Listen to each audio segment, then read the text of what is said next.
আপনারা সবাই দোয়া করবেন আমি যেন এই উপনির্বাচনে নির্বাচিত। কাথল ইউপির ৪ নং ওয়ার্ডের উপনির্বাচনের মনোনয়ন ফর্ম জমা দিলেন মেম্বার পদপ্রার্থী আবুল কালাম। আগামী ২৭শে জুলাই মেহেরপুরের গাংনী উপজেলার কাথলি ইউনিয়ন পরিষদের ৪ নং ওয়ার্ডের উপনির্বাচন উপলক্ষে মনোনয়ন ফর্ম উত্তোলন করেছেন ৫ জন প্রার্থী। এদের মধ্যে মনোনয়নপত্র জমা দিয়েছেন মেম্বার পদপ্রার্থী আবুল কালাম আজাদ। আজ বুধবার ৩ জুলাই বিকেলে ৪:৩০টার দিকে উপজেলা নির্বাচন অফিসার বরাবর তার মনোনয়নপত্র জমা দেন। ৫ জন প্রার্থী মনোনয়ন ফর্ম উত্তোলন করলেও এখন পর্যন্ত জমা দিয়েছেন মাত্র একজন। আর আগামীকাল মনোনয়ন ফর্ম জমা দেওয়ার শেষ দিন বলে জানা যায়। ৪ নম্বর ওয়ার্ডের বর্তমান মেম্বার মারা যাওয়ার কারণে আমার এখানে উপভোট হচ্ছে। সেই উপভোটের আমি একজন প্রার্থী।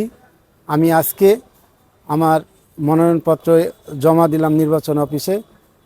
জমা দিয়ে আমি আমার প্রতীক মরগ আমি আবেদন করেছি।